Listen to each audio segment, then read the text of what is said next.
Shalom, selamat pagi jemaat Tuhan. Berjumpa kembali dalam doa pagi online. Mengenal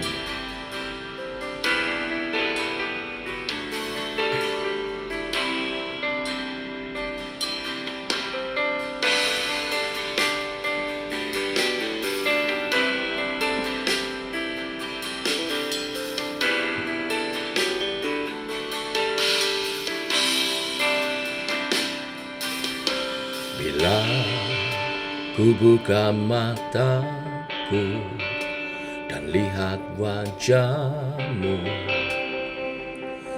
ku terkagum bila ku lihat hidupku dan karya tanganmu.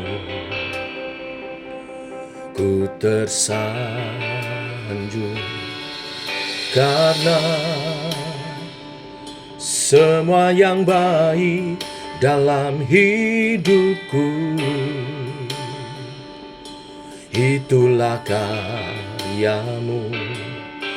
Kau beri kesempatan yang baru, dan ku ingin mengenalmu, Tuhan, lebih dalam dari semua yang ku kenal.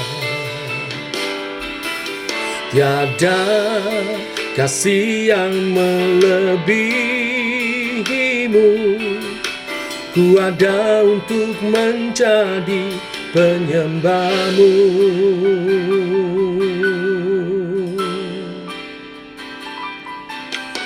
Bila ku buka mataku dan lihat wajahmu,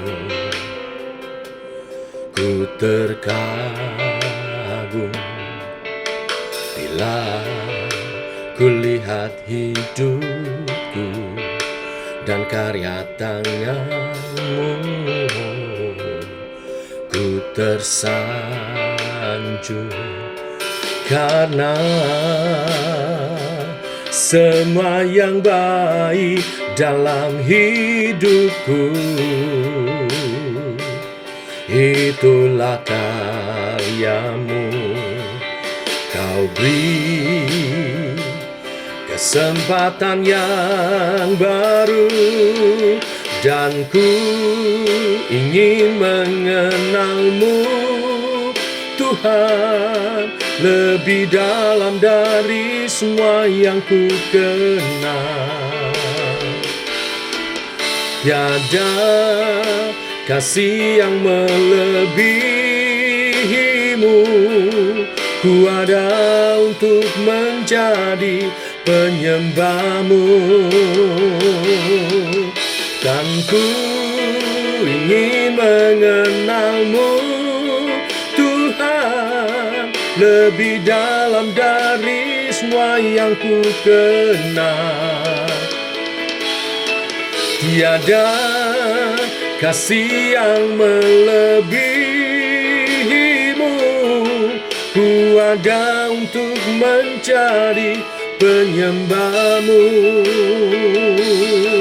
Ku ada untuk menjadi, ku ada untuk menjadi, ku ada untuk menjadi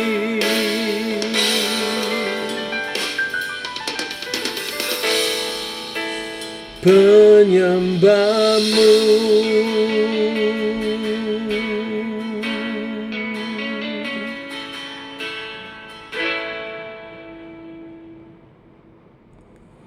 Tiba waktunya untuk kami merenungkan firman-Mu. Firman-Mu lah suluh dan terang bagi jalan kami. Berfirman Tuhan, terangi jalan kami, tuntun langkah kami. Dalam nama Tuhan Yesus Kristus. Amin. Bapak Ibu, kita lanjutkan renungan firman pada pagi hari ini. Yohanes pasal 2 ayat 1 sampai dengan yang ke-11. Hari ini firman tentang rumah tangga. Mari kita baca ayat-ayat ini. Demikian firman Tuhan. Pada hari ketiga ada perkawinan di Kana yang di Galilea. Dan ibu Yesus ada di situ. Yesus dan murid-muridnya diundang juga ke perkawinan itu. Ketika mereka kekurangan anggur, ibu Yesus berkata kepadanya, "Mereka kehabisan anggur." Kata Yesus kepadanya, "Mau apakah engkau daripadaku, ibu? Saatku belum tiba." Tetapi ibu Yesus berkata kepada pelayan-pelayan, "Apa yang dikatakan kepadamu, buatlah itu." Di situ ada 6 tempayan yang disediakan untuk pembasuhan menurut adat orang Yahudi. Masing-masing isinya 2-3 puyung. Yesus berkata kepada pelayan-pelayan itu, "Isilah tempayan-tempayan itu penuh dengan air." Dan mereka pun mengisinya sampai penuh. Lalu kata Yesus kepada mereka, "Sekarang cedoklah dan bawalah kepada pemimpin pesta." Lalu mereka pun membawanya. Setelah pemimpin pesta itu mengecap air yang telah menjadi anggur itu, dan ia tidak tahu dari mana datangnya, tetapi pelayan-pelayan yang mencedok air itu mengetahuinya. Ia memanggil mempelai laki-laki dan berkata kepadanya, "Setiap orang menghidangkan anggur yang baik dahulu, dan sesudah orang puas minum, barulah yang kurang baik. Akan tetapi engkau menyimpan anggur yang baik sampai sekarang." Hal itu dibuat Yesus di Kana yang di Galilea sebagai yang pertama dari tanda-tandanya, dan dengan itu ia telah menyatakan kemuliaannya, dan murid-muridnya percaya. Bapak Ibu, kisah perkawinan di Kana yang ditulis dalam Yohanes 2 ayat 1-11 memberi kesaksian kepada kita bahwa kehadiran Tuhan Yesus dalam kehidupan kita berumah tangga akan mendatangkan berkat. Berkat pertolongan, berkat perlindungan dari rasa malu, berkat jalan keluar untuk segala pergumulan kesulitan hidup kita dalam berumah tangga. Dalam kita hidup berumah tangga, tentu kita tidak mengharapkan ada masalah, tetapi masalah bisa saja datang, seperti yang dialami di pesta perkawinan di Kana. Mereka kehabisan anggur. Bagi adat orang Yahudi dalam pesta pernikahan, kehabisan anggur merupakan satu aib yang besar. Oleh sebab itu, harus dipersiapkan sedemikian rupa. Tapi kita telah membacanya, kehadiran Yesus mendatangkan berkat pertolongan. Tetapi kita mesti mengikuti seperti contoh di kisah pernikahan ini. Mengikuti arahan-arahan yang daripada Tuhan.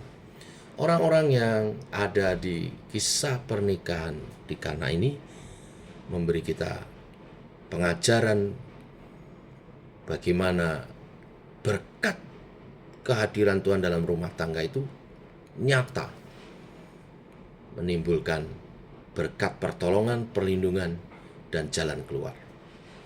Yang pertama, kita belajar dari Ibu Yesus. Peran Ibu Yesus memberi arahan petunjuk kepada kita dalam rumah tangga perlu adanya pendoa.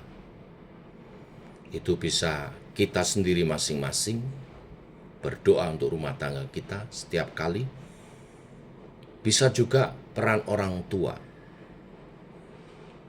Dalam kisah perkawinan di Kana ini, Ibu Yesus itu saya yakin dalam kisahnya ini dia masih keluarga dari kerabat dari keluarga yang menikahkan anaknya ini. Maka dia ada di dapur, bisa mengetahui ketika anggurnya habis. Saya baca sekali lagi Yohanes 2 ayat 1-3. Pada hari yang ketiga ada perkawinan di Kana yang di Galilea, dan Ibu Yesus ada di situ. Yesus dan murid-muridnya diundang juga ke perkawinan itu. Ketika mereka kekurangan anggur, Ibu Yesus berkata kepadanya, mereka kehabisan anggur. Jadi Ibu Yesus ini mewakili para pendoa. Rumah tangga perlu ada pendoa. Kita mesti jadi pendoa buat rumah tangga kita masing-masing. Selain daripada itu, peran Ibu Yesus, orang tua, perlu sebagai pendoa bagi anak-anaknya, supaya bisa menyampaikan pergumulan-pergumulan kita ini, membawanya dalam doa kepada Tuhan Yesus. Sehingga Tuhan Yesus oleh doa-doa para pendoa keluarga ini memberi jalan keluar. Jadi poin pertama, pentingnya doa dalam keluarga dan adanya pendoa-pendoa dalam keluarga. Berdoa buat keluargamu. Suami doakan istri, anak-anak. Istri doakan suami, anak-anak. Anak-anak doakan orang tuamu. Dan papa mama mertua, papa mama orang tua, doakan anak-anakmu, pernikahan anak-anakmu. Ya, doa sangat besar kuasanya. Doa orang benar sangat besar kuasanya. Yang kedua, dari para pelayan. Ya, saat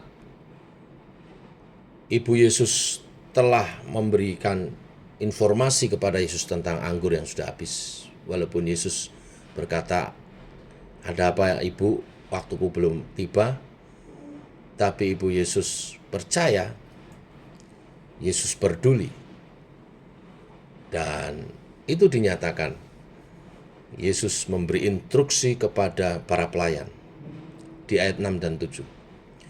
Di situ ada 6 tempayan yang disediakan untuk pembasuhan menurut adat orang Yahudi. Masing-masing isinya 2-3 buyung. Yesus berkata kepada pelayan-pelayan itu, isilah tempayan-tempayan itu penuh dengan air, dan mereka pun mengisinya sampai penuh. Lalu di ayat 8, kata Yesus kepada mereka, sekarang cedoklah dan bawalah kepada pemimpin pesta. Lalu mereka pun membawanya. Setelah pemimpin pesta itu mengecap air yang telah menjadi anggur itu, dan ia tidak tahu dari mana datangnya, tetapi pelayan-pelayan yang mencedok air itu mengetahuinya, dan seterusnya. Di sini kita lihat, para pelayan ini mewakili bahwa setiap kita, anggota rumah tangga, harus taat kepada Tuhan. Pergumulan masalah hidup akan teratasi kalau kita taat kepada Tuhan. Saat ada pergumulan, masalah datang, jangan cari jalan pintas, cari petunjuk Tuhan. Kalau Tuhan memberi petunjuk, taat, walau kadang di luar logika. Seperti para pelayan ini, saat disuruh mengisi tempayan dan kemudian mencedoknya, mungkin waktu diperintahkan mengisi tempayan, mereka belum berpikir untuk diminum. Tapi ketika mereka diperintahkan Yesus untuk mencedoknya dan membawa ke pemimpin pesta, mereka mulai dipertaruhkan iman percaya mereka itu, tapi mereka melakukannya. Dan mujizat terjadi. Air menjadi anggur.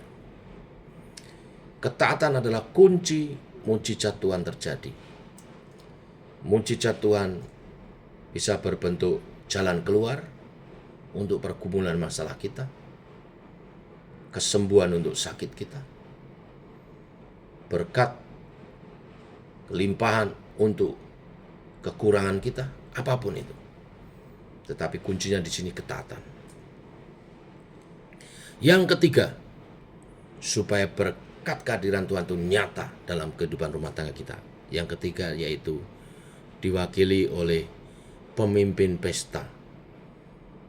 Pemimpin pesta ini mewakili sikap mengucap syukur atas pertolongan Tuhan. Ayat 9, setelah pemimpin pesta itu mengecap air yang telah menjadi anggur itu, dan ia tidak tahu dari mana datangnya. Tetapi pelayan-pelayan yang mencedok air itu mengetahuinya, ia memanggil mempelai laki-laki dan berkata kepadanya, setiap orang menghidangkan anggur yang baik dahulu, dan sesudah orang puas minum, barulah yang kurang baik. Akan tetapi engkau menyimpan anggur yang baik sampai sekarang. timbul pujian bagi mempelai pria yang mengadakan pesta ini. Tapi sesungguhnya mempelai pria itu adalah mempelai pria Tuhan Yesus, mempelai pria gerejanya yang selalu menyediakan anggur yang baru bagi rumah tangga umatnya. Oleh sebab itu, jangan lupa mengucap syukur atas segala yang Tuhan telah karuniakan dalam kehidupan kita. 3 hal: berdoa, taat, dan mengucap syukur akan mendatangkan berkat kehadiran Tuhan. Banyak rumah tangga dimulai di altar gereja, tapi ketika kesulitan datang mereka tumbang karena tidak berdoa, karena tidak taat, dan kurang mengucap syukur. Mari kita meneladani pengajaran-pengajaran dari kisah perkawinan di Kana ini, supaya rumah tangga kita makin diberkati dengan kehadiran Tuhan Yesus. Tuhan memberkati. Shalom. Mari kita berdoa. Bapa, kami mengucap syukur oleh kasih dan anugerah-Mu, berkat-Mu melimpah. Demikian pagi ini, berkat-Mu secara khusus bagi rumah tangga dari umat Tuhan yang pagi hari ini berdoa bersama. Kami telah memanggil-Mu Tuhan Yesus masuk dalam rumah tangga kami. Bahkan Engkaulah yang membentuk rumah tangga kami. Karena sesungguhnya pernikahan adalah inisiatif daripada Tuhan supaya hidup kami menjadi lebih baik. Karena firman-Mu tidak baik manusia itu seorang diri saja. Terima kasih untuk teman hidup, pasangan yang Kau berikan, kawan pewaris janji kerajaan Allah. Untuk kami hidup berumah tangga, menghasilkan keturunan-keturunan ilahi.